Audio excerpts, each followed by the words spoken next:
বাঞ্ছা কল্পতরুশ্চ কৃপা সিন্ধু ভয়ে বাচং পতিতানাং পাবনেভ্যো বৈষ্ণবেভ্যো নমঃ নমঃ।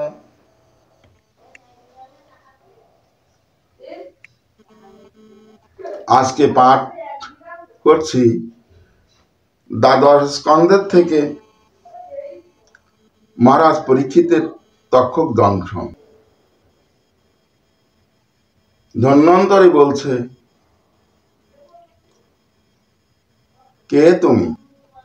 থমকে দাঁড়িয়ে থেকে বলছে, আমি তক্ষক। কোথায় যাচ্ছ? আমি যাচ্ছি মহারাজ পরীক্ষিতের আজ মৃত্যু দিবস, তাই তাকে দংশন করতে। দংশন? তুমি কে? আমি ধন্বন্তরী। তুমি যাচ্ছ কোথায়? আমি যাচ্ছি মহারাজ পরীক্ষিতকে বাঁচাতে। বাঁচাতে? বাঁচাতে পারবে? অবশ্য। তাহলে আমি এই বট গাছটায় ছবল দিচ্ছি, তুমি ওকে রক্ষা করো। ছবল দেওয়ার সঙ্গে সঙ্গে বট গাছটা জ্বলে পুড়ে ছাই হয়ে ভস্ম হয়ে উড়ে যাচ্ছে। উনি খপাত করে ছাই ভস্ম ধরে করে বসিয়ে রাখলো দিব্যি বিরাট সেই বট গাছ।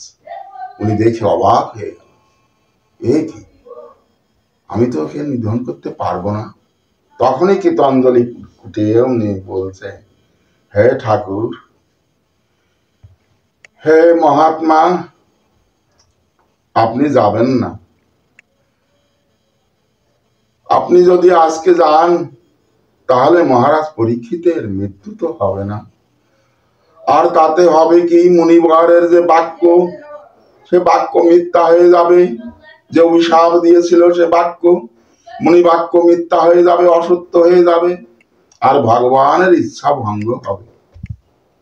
ভগবানের ইচ্ছা যে মহারাজ পরীক্ষিতের আজকে মৃত্যু, সেই এই উপলক্ষ, সে তাকে মহাত্মা ব্যক্তি, সে মহাপুণ্যাত্মা মহারাজ পরীক্ষিত, তাকে এই অজুহাতে, এই ছলনাতে তাকে আত্মসাৎ করে নিজের চরণে স্থান দিবেন। তাই নিত্যধামে নিয়ে যাচ্ছেন, নিজের সেবা করে নিবেন ভগবান নারায়ণ। আর এই মহাত্মা, এর তো মৃত্যু হয় না, এর মৃত্যু হবে না। কেননা নৈনং সিন্নং ছিন্দন্তি শস্ত্রাণি নৈনং দহতি পাবক না চৈনং ক্লেদং তপ না শোষয়তি মারুত। ছিন্ন, দগ্ধ, সিক্ত, শুষ্ক হইবার নয়, কারণ অনাদি অচল আত্মা, সে তো নিত্য সর্বময়। তাকে কখনো নিধন করা যায় না। তবে যাই জগতে দেখা যায়, এটা মৃত্যু নয়, এটা শুধু দেহের পরিবর্তন। তাই উনি এইখান থেকে দেহতেই তিনি এখানে দেহ থেকে তিনি নিত্য ধামে চলে যাচ্ছেন। এই দেহ থেকে আপনি এতে ব্যথিত দুঃখিত হবেন না। আজ মহাভাগ্যবান মহারাজ পরীক্ষিত, যা আজ এই সর্পাঘাতে উপলক্ষ করে তিনি যে আজ এই ভাগবত জগতে প্রতিষ্ঠা করে, উনারই উপলক্ষে জগতে ভাগবত আজ আমরা শ্রবণ করতে পাচ্ছি। এটাও উপলক্ষ মহারাজ পরীক্ষিতকে, কিন্তু অন্তর্লক্ষ্য হচ্ছে জগতে ভাগবত প্রচার। আর তেমনি অন্তর্লক্ষ্য ভগবান এই মহারাজ পরীক্ষিতকে আত্মসাৎ করে নিজের ভক্ত করে নিবেন, এই তার প্রকৌশল।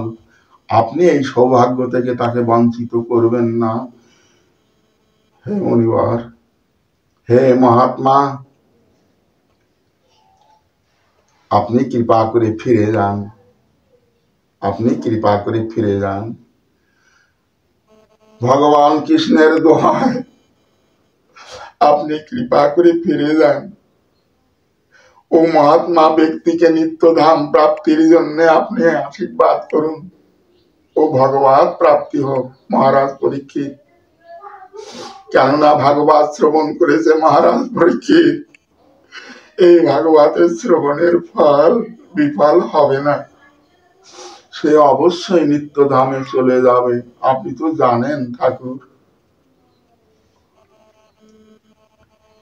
ধন্বন্তরীকে বলছে আপনি ফিরে যান। তখন উনি তার প্রার্থনায়, তার অনুরোধে তিনি ফিরে গেলেন। আর তক্ষক ব্রাহ্মণ মূর্তি ধারণ করিয়া তিনি মহারাজ পরীক্ষিতের কাছে চলে গেলেন। একটা কুল দান করলেন। কুলটা দান করলে উনি মাথার উপরে রাখলেন, কুটুস করে উঠল। তখনই সমগ্র শরীরটা ব্রহ্মভূত হয়ে গেল। মহারাজ পরীক্ষিত হা কৃষ্ণ বলে কেঁদে উঠল।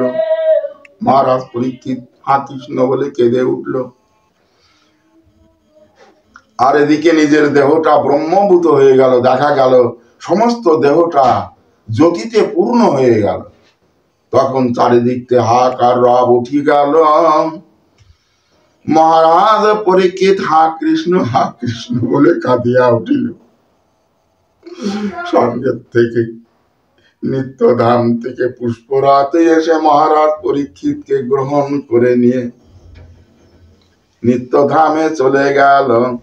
প্রেমানন্দে সবে জাগবার হরি হরি। পরীক্ষিতের পুত্র জন্মের জন্য পিতার মৃত্যুতে দুঃখিত মর্মা, তাই পৃথিবীতে আর সর্প রাখবে না, তাই সর্প নিধন যজ্ঞ করলেন। রাজা জন্মজয়ের সর্প নিধন যজ্ঞ এবার পাঠ করছি। পিতৃহারা হয়ে রাজা জন্মজয় রায় সর্প নিধন যজ্ঞ শুরু করিল ধরায়। তাতে অনেকে সর্প নিধন হইল, কিন্তু তক্ষকের সঙ্গে কবু দেখা না পাইল। তক্ষকের সঙ্গে দেখা হচ্ছে না। বৃহস্পতি ওনার আচার্য, রাজা জন্মেজয়ের অঙ্গিরা পুত্র বৃহস্পতি রাজা জন্মেজয়ের আচার্য। উনি যজ্ঞ করছেন,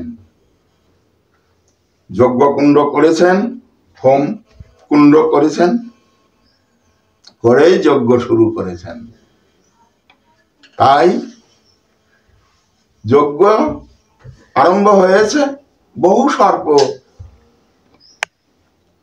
তাহাতে নিধন হয়েছে, কিন্তু তক্ষকের সঙ্গে কবু দেখা নাই।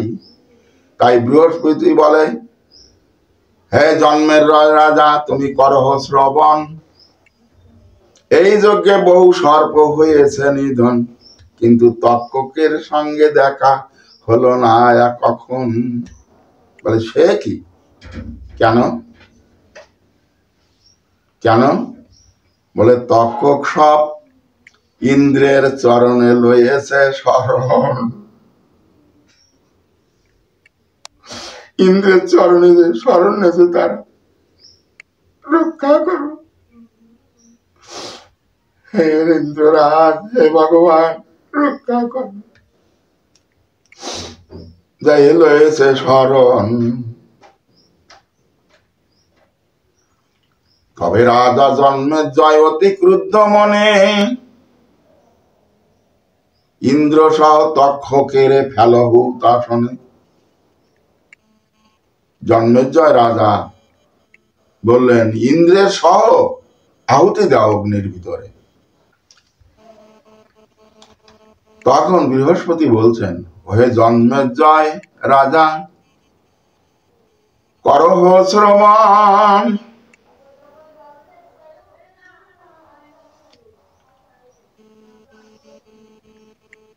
কেমন এই কাল সর্প তুমি করিবা নিধন? নিধন করতে পারবে না এই কাল সর্প। অমৃত পান করেছে এই নাগবার। ওই যে সেই অমৃত উঠেছিল সাগর মন্থনে, সেই অমৃত ভক্ষণ করেছিল। সাপেরাও ভক্ষণ করেছিল, নাগ মানে সাপ, এরা ভক্ষণ করেছিল। দেবতারা ভক্ষণ করেছিল, ইন্দ্র আদি দেবগণ সকলে ভক্ষণ করেছিল, দেবতারা। তাই বলছেন ওহে জন্মের জয় রাজা, তুমি এই কাল সর্প কেমন করে করিবা নিধন? আর অমৃত পান করেছে এই নাগবর, আর শশীপতি ইন্দ্র সে অজেয় অমর। তাই বলছি তুমি এদের নিধন করতে পারবে না।